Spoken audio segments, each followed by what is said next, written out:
Assalamualaikum warahmatullahi wabarakatuh.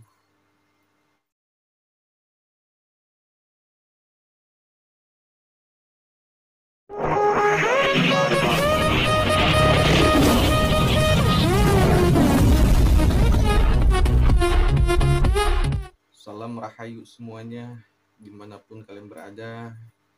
Semoga kalian sehat selalu, diberikan rezeki yang melimpah, dan dijauhi dari mara bahaya.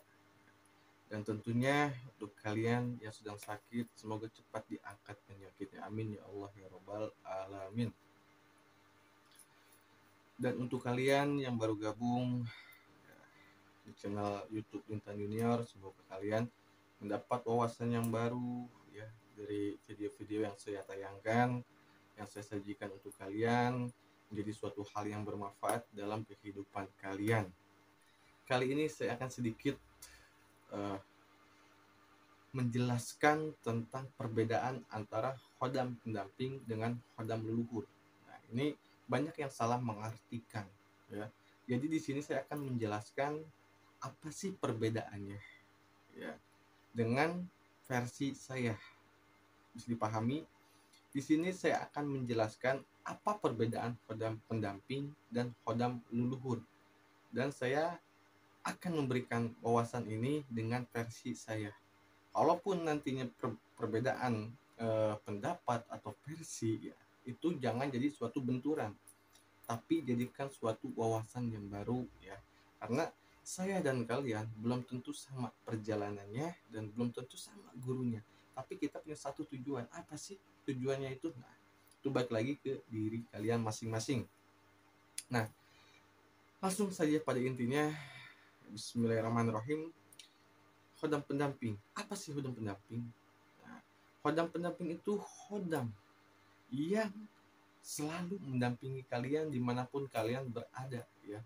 Baik itu kalian di luar rumah, di rumah, lagi kerja, lagi nongkrong, lagi pacaran ya, lagi ziarah misalnya, lagi keluar kota, di luar Indonesia, luar negeri misalnya, itu akan selalu mendekati kalian atau bersama kalian.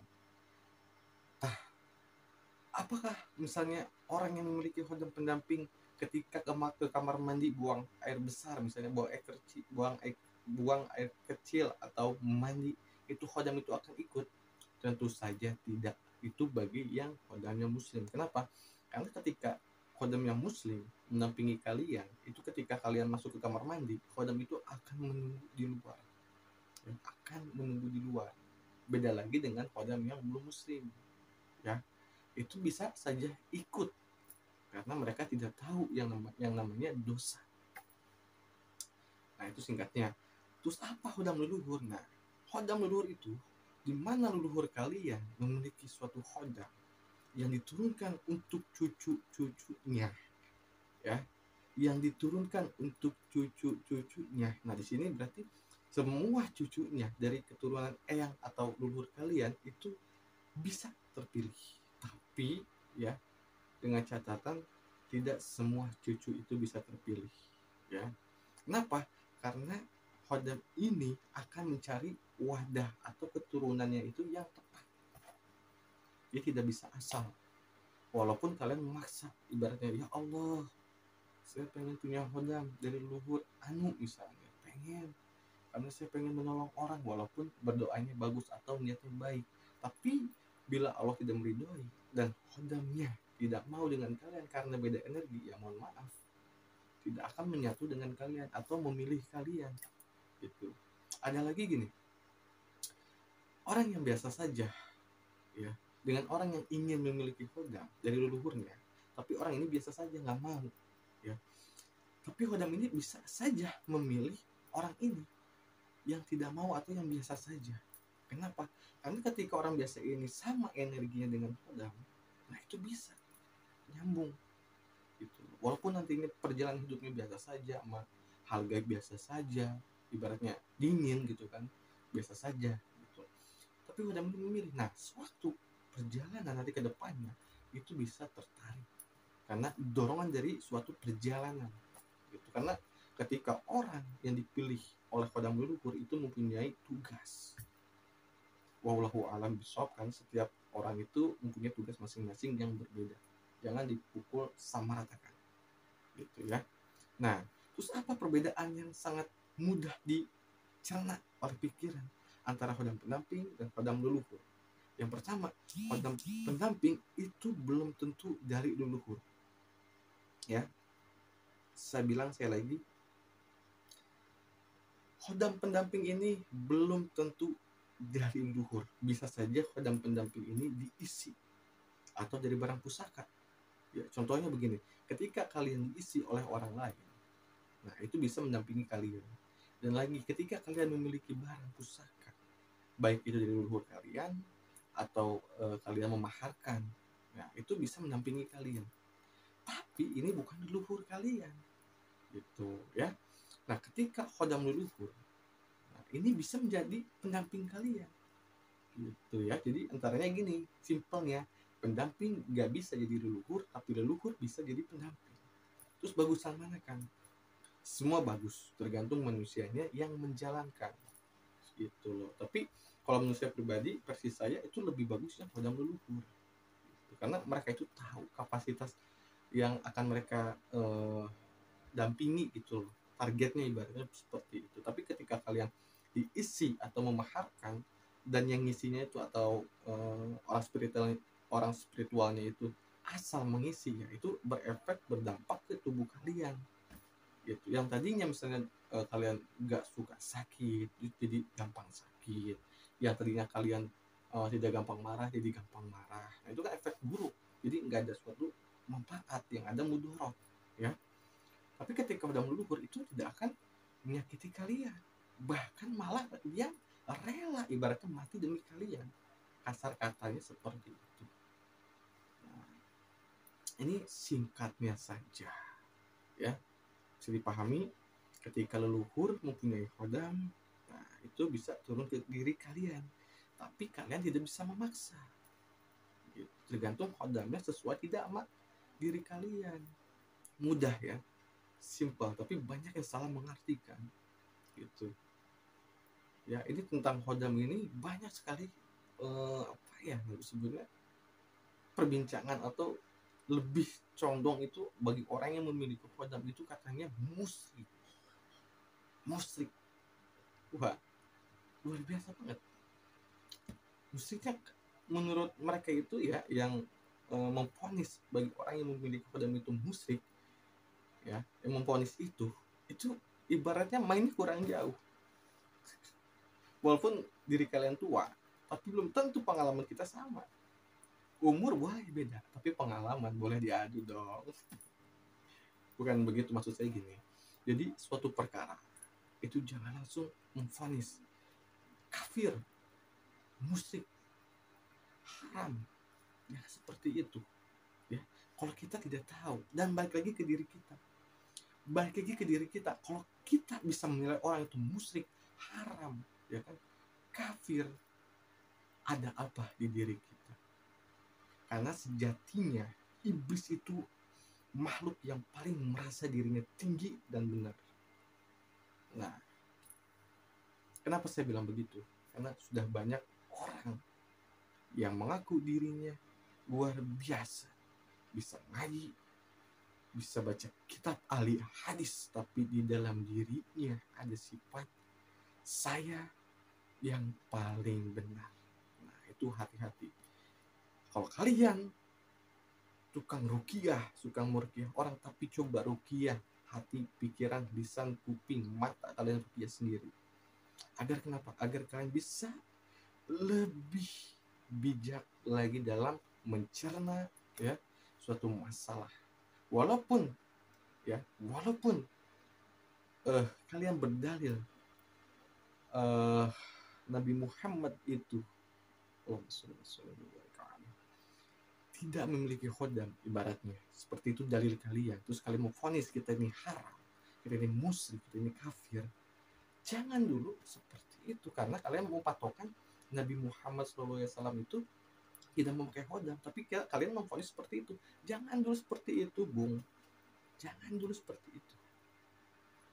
Kalau saya bilang lagi, sifat iblis itu makhluk yang paling merasa benar dan sombong, ya, dan merasa diri paling pintar, itu ada di diri kalian. Kalian mau seperti apa? Nah, di sini garis besarnya kita sama manusia, sama makhluk. Ya. Kita sama manusia, kita sama makhluk. Tugas makhluk manusia itu apa sih? Nah, itu balik ke situ. Apakah manusia sesama makhluk itu wajib untuk menilai seseorang atau memvonis seseorang itu seperti itu? Wajar atau wajib atau sunnah atau dianjurkan seperti itu? Saya ingin tanya ke orang-orang yang seperti itu. Kalau kalian memvonis kita ini musyrik, kafir, ya, karena misalnya kita dipilih oleh kodam leluhur terus ke kita nggak mencoba membuang itu gimana, terus kalian memvonis seperti itu ke kita, kafir, musyrik, bekerja sama dengan jin. Kapan kita bekerja sama? Kapan kita bikin kontrak sama mereka? Kadang lucu sama orang-orang seperti itu. Mereka itu merasa dirinya paling benar, paling suci, paling luar biasa. Itu dengan berdasarkan hadis dan dalil. Tapi mereka nggak tahu isinya seperti apa. Mereka nggak tahu perjalanannya seperti apa. Mereka nggak lihat zaman dulu seperti apa. Kalau zaman dulu, ya zaman dahulu dari kerajaan sampai sekarang, mereka seperti ini dengan mereka memiliki khodam terus melakukan kebaikan, mereka posisinya sekarang ada di surganya Allah, surga Firdaus. Kalian memvonis kita ini haram, kafir, musyrik. Apa coba imbalannya, balasannya untuk diri kalian? Kalau bukan api neraka. Karena kalian bisa menjolimi orang lain dengan lisan kalian, tapi kalian tidak tahu yang pantas menilai seseorang itu siapa, yang pantas menghukum, memvonis manusia itu siapa? Ya, yang maha kuasa. Kita ini makhluk yang diciptakan, kita itu diciptakan untuk berlomba-lomba beribadah. Nah, di sini ibadah itu umum, bukan sholat saja, bukan ngaji saja. Mengingatkan boleh, itu ibadah, mengingatkan. Tapi bukan berarti kalian mengingatkan tapi menyakiti, atau mengingatkan itu sambil isinya itu memfitnah. Jangan seperti itu. Itu bukan mengingatkan, tapi kalian mensudutkan agar orang lain itu melihat si Anu atau si A itu seperti ini loh. Jadi kayak mengumbar aib gitu, menyebarkan aib. Ya, panjang seperti inilah. Nabi Muhammad tidak mengajarkan manusianya atau umatnya itu memiliki khodam bekerjasama dengan jin. Ya Allah ya Rabbi, saya bilang buat kalian seperti itu, kalian mainnya kurang jauh, ya. Kalau kurang jauh, udah jauh ngerasa jauh, berarti kurang pagi meleknya. Kalau kalian sering melek pagi, berarti kalian meleknya kurang lama. Itu aja ya. Jadi saya tidak membanding-bandingkan si A, si B, si C. Cuma saya di sini cuma menjelaskan gitu. Jadi intinya itu, garis bawahnya itu, jangan pernah memvonis seseorang A, B, C, D, karena tugas kita tuh bukan seperti itu loh. Itu yang wajib atau yang seharusnya yang memvonis manusia itu melakukan kesalahan, benar atau tidaknya, itu yang maha kuasa, bukan manusia. Jadi ya ibaratnya ya biarkan sajalah seperti itu, tapi kita sebagai manusia saling mengingatkan gitu. Jadi jangan pernah memaksa seseorang untuk mengikuti kita atau percaya dengan kita, tapi biarkan orang itu yang menilai kita seperti apa, baik untuk ditiru atau tidak. Jangan memaksa dengan kalian mengumbar-umbar ini gitu. Itu nanti jadi bumerang untuk diri kalian. Kalian tidak percaya santet, pakai ini aja gitu aja ya. Wallahu a'lam bishawab ya. Jadi balik lagi ke topik buat kalian, semoga paham ya antara khodam pendamping dengan khodam leluhur itu perbedaannya seperti apa.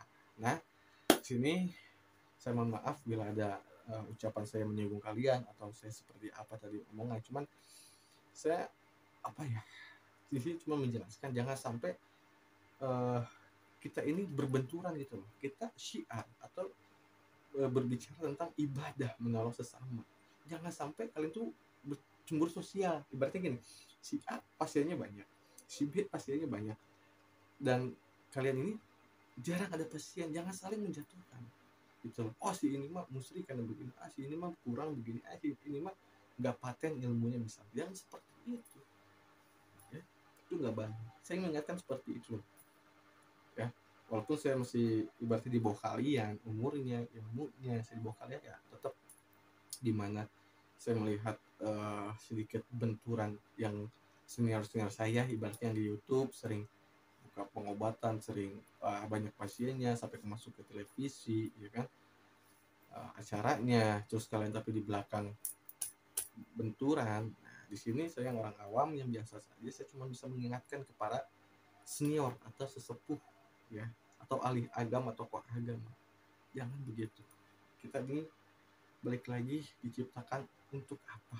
Kalau kalian mengerti kita ciptakan untuk apa ya, berarti tinggal jalankan. Dan ingat, iblis itu makhluk yang paling dirinya merasa benar dan paling tidak mau mendengar ucapan orang lain, atau merasanya menutup telinga ketika dinasehati iblis ya.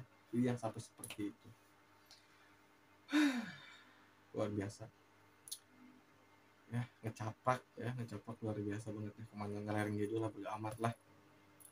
Yang penting di sini kalian terhibur. Saya mohon maaf sekali lagi bila ada kata-kata saya menyinggung kalian atau membuat kalian kesel atau membuat kalian marah, emosi. Saya mohon maaf, karena ya tinggal dicek aja. Kalau ucapan saya membentur ke diri kalian, berarti ada yang salah. Karena di sini saya hanya mengingatkan dan menambah wawasan kalian yang bagi orang yang tidak paham. Oke? Karena setiap manusia punya jalannya masing-masing dan versinya masing-masing dan tanggung jawabnya masing-masing. Oke? Saya pamit undur diri. Wassalamualaikum warahmatullahi wabarakatuh.